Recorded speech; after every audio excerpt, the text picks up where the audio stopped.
Bapak, Ibu, dan teman-teman yang kami hormati. Assalamualaikum warahmatullahi wabarakatuh.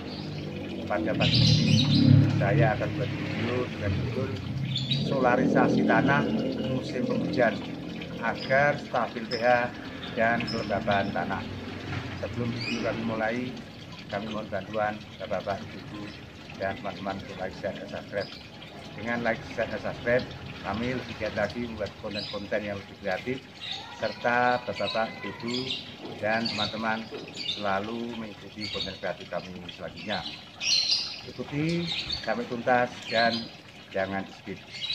Patogen tular tanah yang terdiri dari jamur, bakteri, nematoda, dan virus. Patogen tersebut hidup dan berkembang biak dalam tanah, dan patogen tersebut merupakan penyakit yang menyerang tanaman budidaya kita.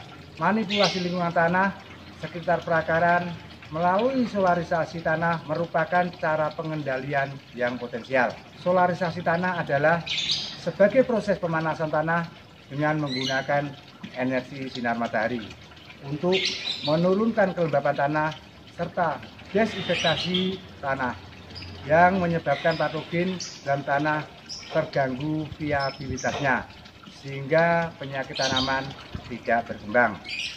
Pelaksanaan solarisasi diwujudkan dalam bentuk tindakan pemulsaan tanah menggunakan plastik yang transparan atau plastik bening atau plastik polietilen atau PE yang tembus sinar matahari. Suhu tinggi dalam tanah merupakan faktor penting dalam proses solarisasi. Mulsa plastik transparan dapat menaikkan suhu hingga 36 sampai 60 derajat Celcius, terutama di tanah bagian permukaan.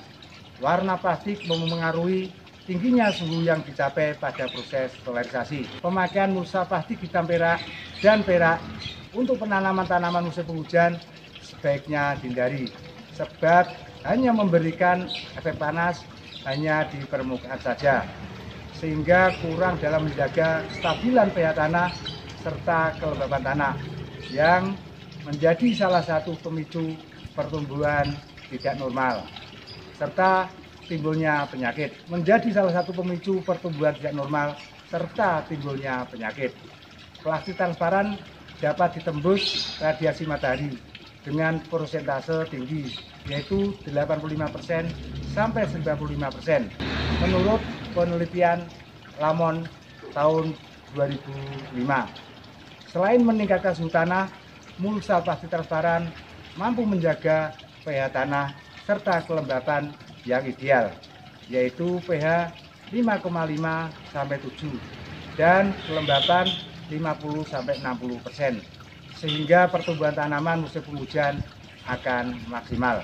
Hasil riset di India yaitu Cico tahun 2005, penggunaan mulsa transparan efektif mengendalikan penyakit layu fusarium pada tanaman tomat dan cabai, serta menurunkan indeks penyakit akar gada pada kobis, serta meningkatkan produksi tanaman kobis. Solarisasi tanah pada umumnya efektif untuk mengendalikan jenis patogen yang sensitif terhadap suhu tinggi, di antaranya jamur penyebab tanaman layu seperti Verticillium sp, Fusarium oxysporum, Sclerotium sp, Pythium spp, Rhizoctonia solani, Phytophthora sp, serta nematoda dan bakteri. Dari uraian di atas bahwa perlindungan tanaman dengan solarisasi tanah terjadi melalui dua proses. Satu, berpengaruh langsung. Radiasi ultraviolet dan panas matahari memiliki pengaruh letal atau kematian pada patogen karena tidak kemampuan patogen hidup pada suhu tinggi karena rusaknya membran sel. Dua, pengaruh tidak langsung. Selama proses solarisasi terjadi perubahan fisik, kimia, dan biologi tanah, termasuk aktifnya mikroorganisme dekomposer dalam tanah.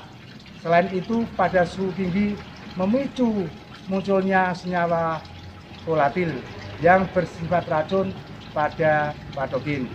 Bapak, Ibu-ibu, dan teman-teman yang kami hormati, saya rasa cukup sekian dulu. video pagi ini yang membahas solarisasi tanah musim penghujan agar stabil pH dan kelembapan tanah.